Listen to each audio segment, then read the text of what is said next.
expected to. But yeah, I couldn't help it when I was reading part of John Holko's biography, you know, for Greg Sovis. It reminded me of a story that happened to me. I was at a big event down in New York City at the Waldorf Astoria, 1,000 people, and they were reading my biography for the deputy mayor of New York City. You know, past president of Kiwanis Club of Long Beach, you know, son of an immigrant, worked in a grocery store, all that stuff. And somebody next to me gave me an elbow and he said, "Isn't it amazing how far that guy has gone on so little formal education?" So I'm going to be very careful this time. John is an engineer, and John is a person who has drilled wells, who is active in this region, 30 years in the oil and gas industry, as an engineer, every aspect of what you could imagine: drilling, production, pipeline development, natural gas marketing, market development, a local person who understands local needs and local problems, who understands what's going on in Pennsylvania as well as in New York. And he graduated from Penn State, we'll make that clear. And he's the past president of the Oil and Gas Association. I'm pleased to introduce John Holko. Jerry, thank you.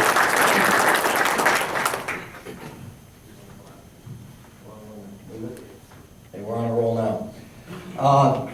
I'd like to thank everybody for letting me come and speak on behalf of an operator in New York State and somebody who's basically losing his livelihood and business to New York's slow climate of what's going on. I'll build on a lot of what Greg says, take you through the concept of what the industry perceives. I did this, take note of this down here, because Greg mentioned that the industry worked with the DEC on issues. I have particular experience in working on the GEIS, as well as the casing and cementing guidelines for the aquifer conditions, as well as our property tax. Those are the three things that I was involved in my life, you know, in New York State. I want to start out by saying, you see this a lot, and this has sort of bugged me. As an engineer, one of the things we try to do is make sure when we're explaining something, we want to try to make it as clear as possible. You read a lot where it says the controversial method of gas drilling known as hydraulic fracturing. Well, hydraulic fracturing is not a method to drill wells, okay? They're two distinctly different things. You drill a well, and then you have to do something with it after you drill it. The part of hydraulic fracturing plays is called a completion technology. You can acidize wells, you can hydraulically fracture, and years ago they used to shoot them with nitroglycerin to basically get the oil to flow. So I want to leave you with just that. I mean, that to me it's important. If you leave here with nothing else, which I'm sure you're going to get a lot of information, just remember that one thing, because it still comes out to this day. As much as we've tried to get these media people to get it straight, it still comes out that way.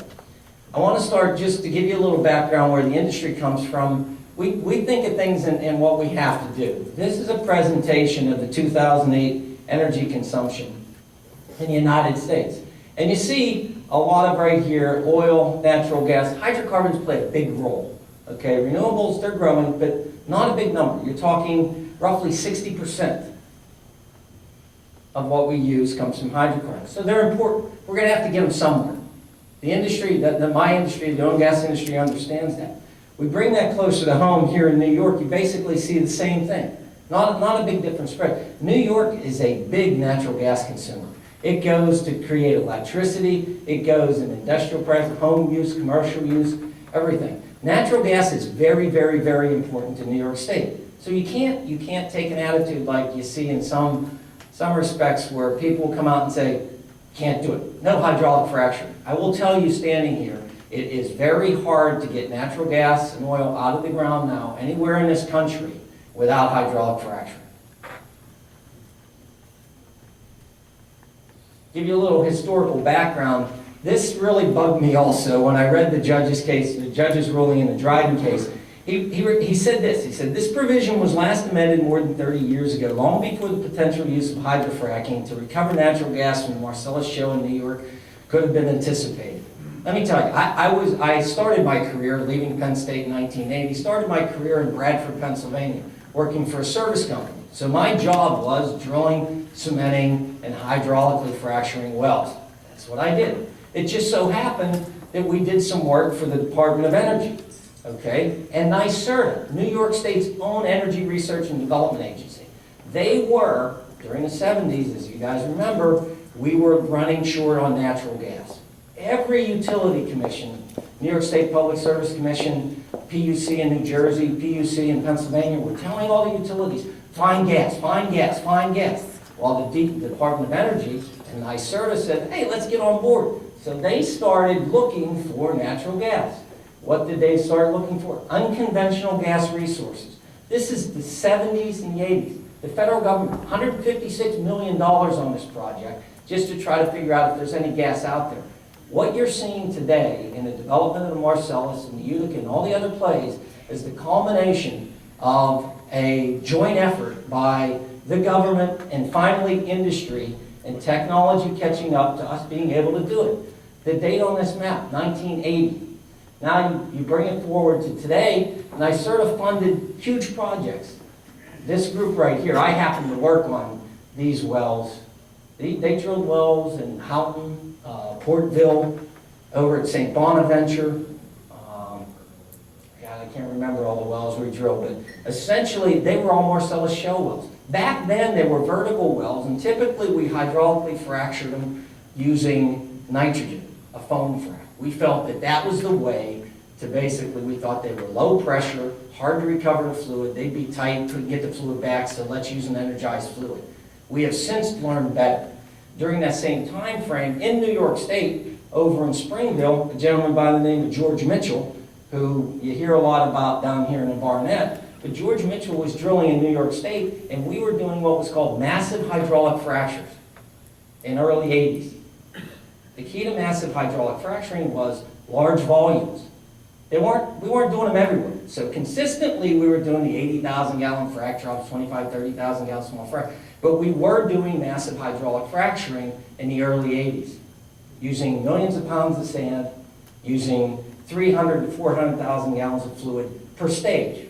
Now you'll see when I go forward in this talk, what happens is that per stage is key. We're switching in the 80s, when we went out and looked for unconventional, we're switching from these conventional resources where we're looking for gas and oil and traps to finding it where it was created. So now we're looking for the hydrocarbon where it actually grew up in shales. It's as simple as that. New York State's geography, the stratigraphic section, shows us there's numerous areas we can find it. What you see now, everybody that's looking for this unconventional play in New York and northwestern Pennsylvania, northern PA, they're looking at the Geneseo Rhine Street. This one you always hear about, the Marcellus.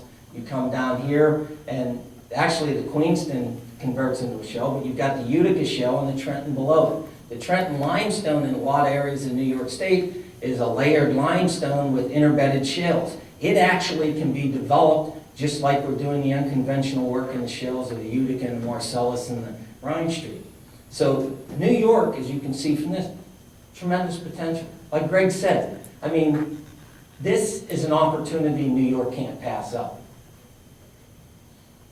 This is a presentation of some of the fields that, off of the previous show, of the various areas that we have opportunities. You have here the Teresa, the Queenston up here, and this is the area that the Trenton actually is laminated. Over here is the Marcellus, and then the Utica. Up in here is the Trenton Black River.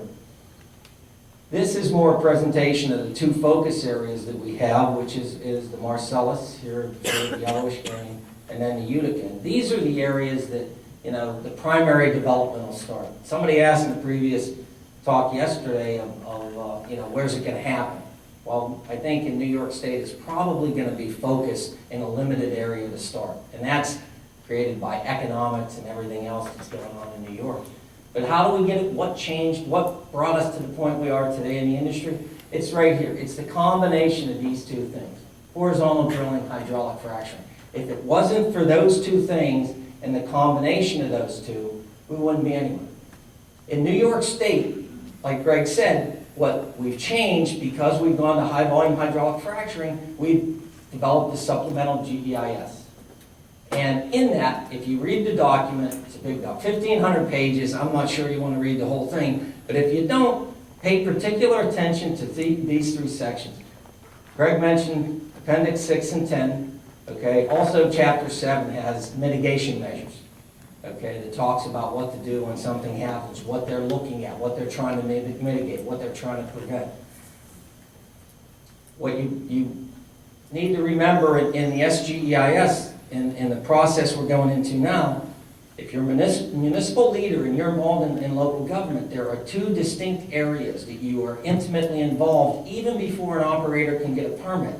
And that relates to road use and emergency response plans. Those, before we can even submit a permit as an operator, before we can submit a permit to the DEC, we have to meet with town officials and local agencies to make sure those two things are in place. They go in with our permit. So if somebody comes to you and says, oh, they're going to come in, they're going to drill, you're not going to know about it, you won't know what's happening, they're crazy. It doesn't happen that way. This is giving you the presentation when I talk about the combination of high volume hydraulic fracturing and horizontal drilling. You see here a presentation of a vertical well with these three stages here. And now you have this horizontal well with the stage here, here, here, here, here, here. And when I talked about the massive hydraulic fracturing at 300,000 or 400,000 gallons, the interesting thing is we're not doing much more than that now a stage. Sure, we're using 3 million gallons, but we're doing 10 stages. So you have 10 stages at 300,000 gallons a stage, it's 3 million gallons. We haven't really changed. There's a gentleman that follows me around for various talks, and he keeps telling me I'm disingenuous about saying hydraulic fracturing is the same. Well, for me, starting my career with a service company, I sat on the back of a pump truck running the gears, trying to shift to get it to pressure up so you're pumping water. That whole process hasn't changed. What's really changed is a combination of these two and being able to do it in this environment, okay? And being able to make it impact to recover the reserves. The reason it works so well, and this is a good presentation of this, is just a vertical well. And the whole idea of recovery of resources is maximizing exposure to rock. The more rock you can encounter, the more resources you can get out. That's just the way it is. Whether it's your water wells, gas wells, oil, doesn't matter. The more you encounter, the more you get out. What you have here is the contact area of a vertical well, 100-foot vertical section, 160 square feet. Drill it horizontally, same thing, okay? Now you've got 2,000-foot lateral, you've got 20 times the vertical. Only because it's 20 times. You were able to encounter the same rock, only since you're drilling laterally through it, you encounter more of it.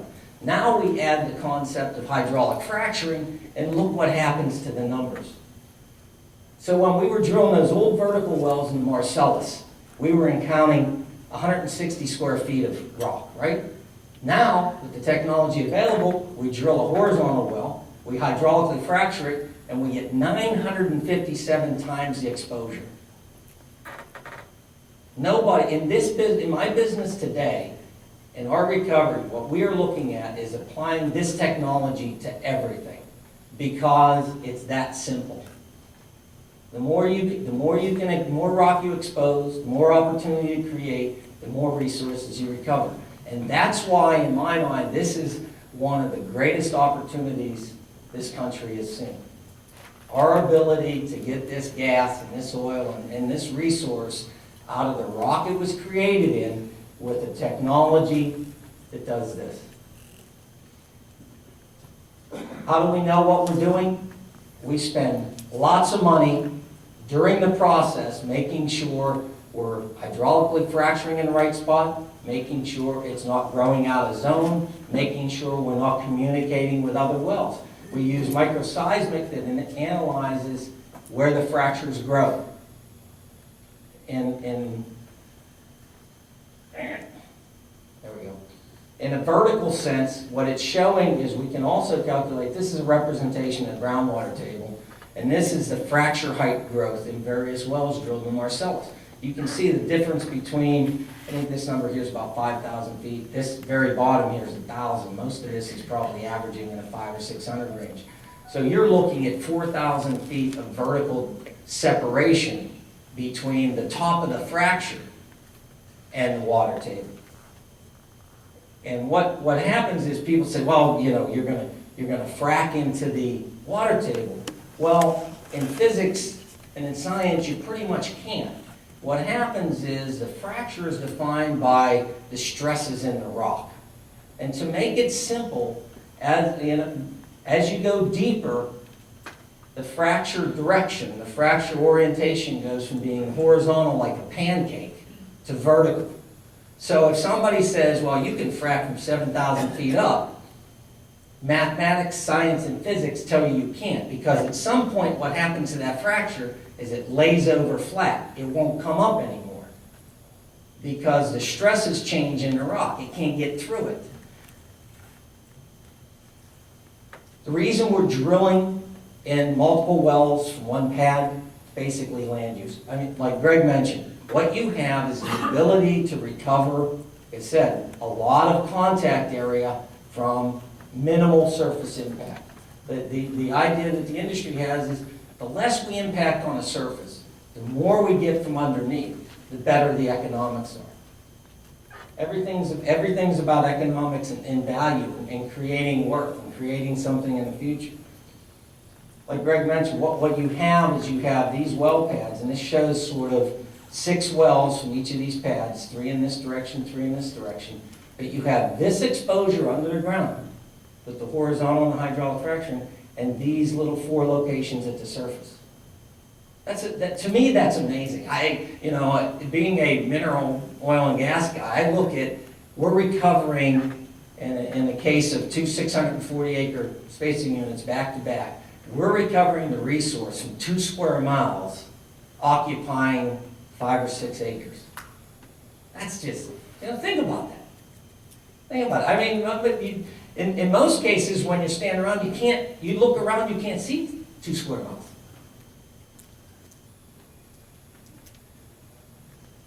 The length of the lateral, the technology we're using to basically drill further and further laterally is really creating a benefit. And there's a lot of work going on of what's the optimum lateral length? How far can we go? We're pushing, with the technology and the drill bits and the hydraulic mechanisms driving the drill bits.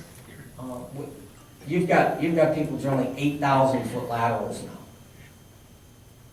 So they're drilling over, from a point up here, you can drill more than a mile that way. This was a presentation that Broome County did. Dan walked out. This was given to me by the Joint Landowner Coalition. And I put it in my slide presentation to show a couple of things and talk about a couple of things. A lot of times you see presentations that this is what's going to happen when they come drilling. Okay? Well, in essence, this presentation only shows what happens when you apply the existing regs. Okay? And this was before all the new setbacks. And I won't even go into the setbacks because I did an analysis of some acreage I had and applied all the setbacks, and it goes from a very substantial number to this number, and it scared the living daylights out of me because I've got 30 years of work and a whole bunch of work in getting these leases and developing shallow wells, and now the new regulations are telling me I'll never be able to do this on any of my property. That's scary. This applies just the existing regs, and what you see is you go from what's the perception of this, blanket drilling to these are the only places you're allowed to drill, okay? And that doesn't even mean you have the leases. So now you got to apply the leases, you got to apply some geographical issues, as well as some construction issues, because you can't build on the side of the cliff. So a lot of these will probably go away. But, as I said, the good thing about our technology is we can actually drill from this little pad on the surface. We can drill in multiple directions, long distances. So the surface impact, you can take a vacant yard in the city of Binghamton, okay, that's used for nothing. It's been sitting vacant for years, and drill under the entire city of Binghamton. And recover all that resource, make all that money. Groundwater. Like Greg said, the program in New York State is basically a groundwater protection program. New York makes it a primary focus not to protect the groundwater, not to let anything happen. They're not gonna let anything happen to your groundwater. You've got background water well testing now required, you've got extra casing, you've got the requirement that the industry has to provide water sourcing and water disposal guidelines, and actually if we're required to have any permits, they have to all be in place before we get a permit. We can drill a well. New York's water well testing, a lot of people are worried about, well, what about my water? Who's going to take care of it? Well, New York State has sort of taken the initiative, and they're requiring it. A lot of the operators now are doing the water well testing anyway. Not only do they require pre-testing, they're requiring testing a year after everything's done. So they're keeping track of what's going on. Greg went through this. This is a little bit more detailed presentation of the casing and the cement, basically protecting the groundwater, protecting the shallow zone. And the interesting thing about this, and a lot of people don't consider this is no different for vertical well or horizontal well. So a lot of people run on, well, we'll let you drill a vertical one. That's okay, that's old, that's okay. Can't drill horizontal. What's the difference? You only drill through it one time. I mean, once it's protected, once it's behind pipe, I mean, you're doing everything you can. This is out of the SGEIS. It shows a little bit of an expanded view of from where we are up here with the drill pad, the mechanisms, the casings, the environment, the lateral drill, and the area that the fracturing is. It gives you a good representation of the distance between. And what we do as an industry is we make sure that what we do here, this is our money. What comes out of this zone down here, we have to get out up here. We don't want it going here. We don't want it going here. So that we make sure, and using flow technology and metering, and we make sure that what comes into the wellbore comes out at the surface and is handled. On the drilling side, I threw this slide in just to give you guys an idea, because a lot of people understand, well, how do you know where you are? You're 8,000 feet, you're a mile away from where you are here. How do you know? We know exactly. We do measurement while drilling, we do logging while drilling, we know temperature, we know rock type, we know pressures, we know everything. I mean, just like we're all impressed with our iPhones and everything else we hold in our hands, that same technology and a lot of the things you see is being utilized in the wellbore. How much water? Pennsylvania, this was a comparison I did. Pennsylvania uses about 1.9 million gallons per day of fresh water in the hydraulic fracturing process. This is just the three states in particular, New York, here, Pennsylvania, and West Virginia. Gives you a relationship. This 1.9 number should be related to any of these. You don't see any of that small. So, from my perspective, the water use isn't outrageous. Okay? When we look at Pennsylvania and we compare the numbers, it's 0.02% of the water used is used for hydraulic fracturing. It's not a big number. There's a lot of water just goes to New York City and New York State. What's in it? There's a lot of talk about the chemicals. The key point I wanted to make about the chemicals is don't let anybody make you believe we go out and get these specialty chemicals made to be toxic and pollute people so we can put them down there and kill things. Everything we do, okay, is done for a reason. The chemicals we use are put in to do things. This is a presentation of what's going on in the northern Marcellus. You'll see that this adds the presentation of the recycled water. So a lot of times when you see this number, the percent of chemical changes, a lot of times they reference the recycled water differently than just fresh water. So it's a percent of the fresh is or percent of the total. When we're talking about the chemicals we use, these are the four primary component chemicals and specific reasons. One's used for friction reduction, antimicrobial agent, scale inhibitor, diluted acid. The diluted acid is basically to give us an open contact between the wellbore and the rock at the bottom. It's used to clean up those perforations. But you look over here, and these same chemicals, you know, they're fairly common in everything we do. I mean, chemicals, they're around us all the time. There's a new push to know, to let everybody know what's going on. In New York State, under the SGEIS, we are, as an industry, are required to submit every chemical we use, in the concentration we use it, where we're going to use it, with the permit application. So don't let anybody tell you that they don't know, they don't tell you what the chemicals are. Everyone's told. Okay, the DEC is told. In this case, what's out there is this thing, fracfocus.org. Fracfocus.org is put on by the Groundwater Protection Council. It's an industry push where you can actually go and check what chemicals are used anywhere. This little map, I did this, you click on this, and up comes another map, and there's a little, you can zoom in to an area, and up will come a little bubble with a well name, and you click on a bubble, and it goes to the site and shows you all the chemicals and concentrations used on that hydraulic fracturing treatment. So, you know, we're trying to get the information out there. The biggest change for us that I think from an industry perspective is, you got to realize, we did a lot of our work historically in areas where there wasn't anything but caribou or a lot of water or, you know, the middle of no man's land in the mountains. And what's changing with the development of these unconventional plays is we're coming closer to populated areas. Right around here, we're going to be in, you know, you can drill under Binghamton. I mean, the resource is there. Is it worth doing? I think it is. So as an industry, we're becoming more and more exposed to being closer to people. And the realization of the planning and the noticing and making everything available has become more apparent to us. We're slow. I mean, but we're doing everything we can, and the plan is to make it work because it benefits all of us. I threw this slide in only because we're all accustomed to this. And when people talk about chemicals and they talk about toxicity and they talk about things, I'm not a chemist, I'm a petroleum engineer. I know enough about chemistry to scare myself. And if I think about it too much, I don't want to do anything. I want to go in the bathroom and wash my hands. And then I think about what I'm washing my hands with. Okay, and it's a whole bunch of chemicals. So they're there all the time. And it's when you think about impact, you got to think about toxicity and the rate of exposure and quantity. Okay, there's not a lot of people going to be on every well site. And even if somebody tells you it's going to get onto the ground, as long as it's cleaned up and handled properly, you minimize the toxicity because you minimize exposure. And that's what happens. That's what we do in life. If we spill something in our house, we clean it up.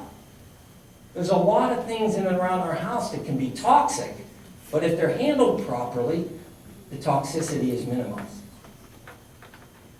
What happens when the water comes back? This is a key issue. New York has presented issues relating to underground injection, municipal waste.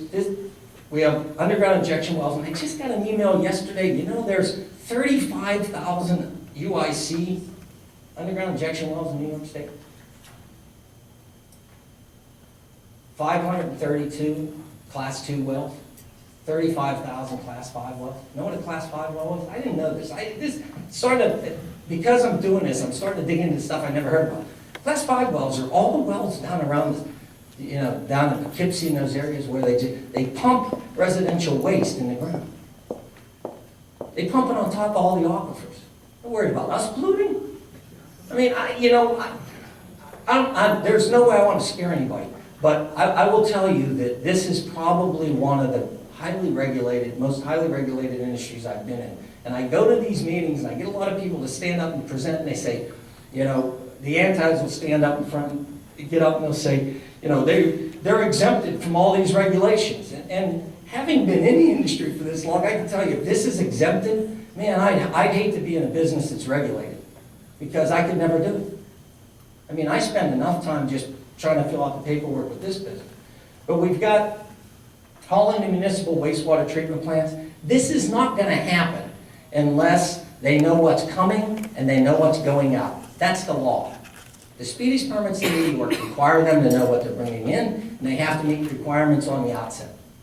So for somebody to say you can't do that, why? If we don't, once we know if we can, then you make the decision. You don't make the decision beforehand. Same with hauling to industrial waste sites. You hear the story, well, there's no waste sites that can handle it in New York State.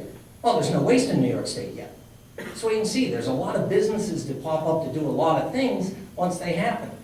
Reuse, that's really where the industry is going because we don't want to have to go out and get more water. We'd like to reuse what's coming back. So a lot of the startup businesses, a lot of the opportunities are going around this recycling. We're doing a good job. I mean, now we're understanding what's coming out. We're handling various things from heavy metals to radionuclides if they're there, and that happens to be something there's not a lot of. So the industry is focusing on this, and you have companies that are focusing, they're trying to actually make the water to the point where you can use it. Our problem with the industry is, once you're classified as an industrial waste, you're classified as an industrial waste. Even if I made it the purest water and could make it better than Poland Springs, you can't drink it, because it's classified initially as an industrial waste. That's too bad, but the industry knows the more we can reuse, the more we can save on the side of trying to go out and get it. I put this slide in because you saw in the beginning I was involved in the New York State Office of Real Property Tax Services, real property tax calculation. And there happens to be a town in Avon, New York. I have a bunch of wells in Avon, and they've been talking about the moratorium and the bans and all the other things to try to, appease a few citizens. So I did a presentation because I have a bunch of wells there, and I said, okay, let's go ahead and talk about what's happened in the northern tier of Pennsylvania. And this slide's a little old. There's probably more dots there now.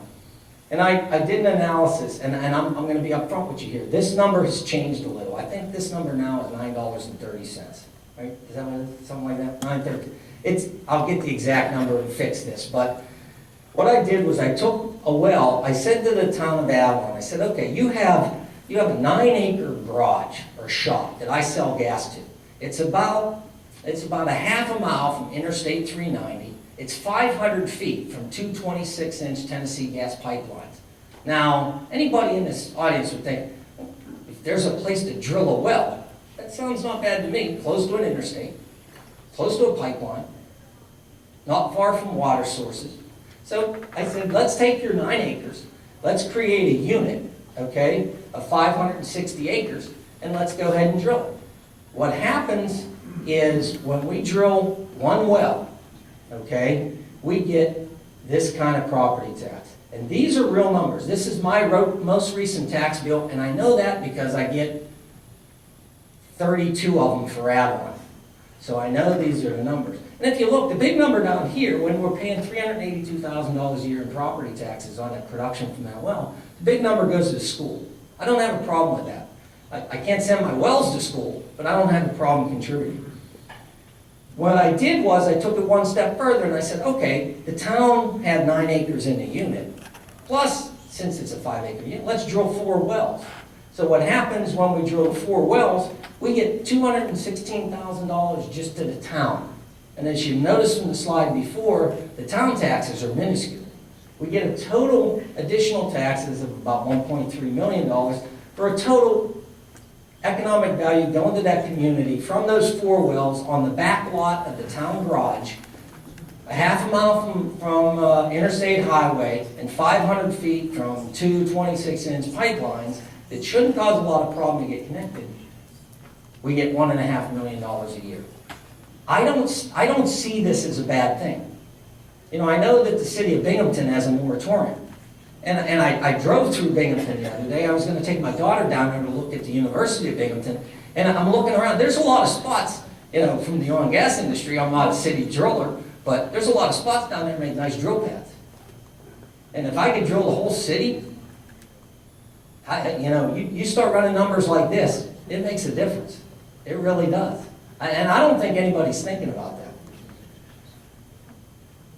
To me, this statement says it all. It's in a presentation by MIT, a guy by the name of Anthony Meggs, visiting engineer. He said, it's transformative for the economy of the United States and potentially on a global scale. That's it. I mean, you got to understand what's going on to really get a perspective of where this goes. If the United States can start to become a little less dependent on others from an energy perspective, it changes the whole globe, because we're the market. Once we start to control it, everybody else has to change, not just us. That's why the global change is amazing. These numbers, I threw these in to give everybody a little perspective of where we are. And down here, I made the comment yesterday, does anybody know why electricity is the next cheapest per decatherm? Anybody know why? Yes, because of the natural gas used. Yep, you're exactly right. Electricity is priced on the margin with natural gas. The lower the price of natural gas, the lower the price of electricity. You look at these other, basically, liquid sources, they get expensive. The key to this is, and probably if we went back to that slide, okay, that showed New York State, and you look at our energy consumption, the consumers in New York right now are probably close to say, I didn't figure out the exact, I bet it's between $750 and $1 billion a year in savings because of the shell development across the border. So when you go home and you sit down, you figure out who you want to send some money to across the border to say thank you. But you know what? You don't have to, because they're already getting their money from all the development that's going on. And that's what we got to see in New York. I think that's all I have. Yeah, they're me.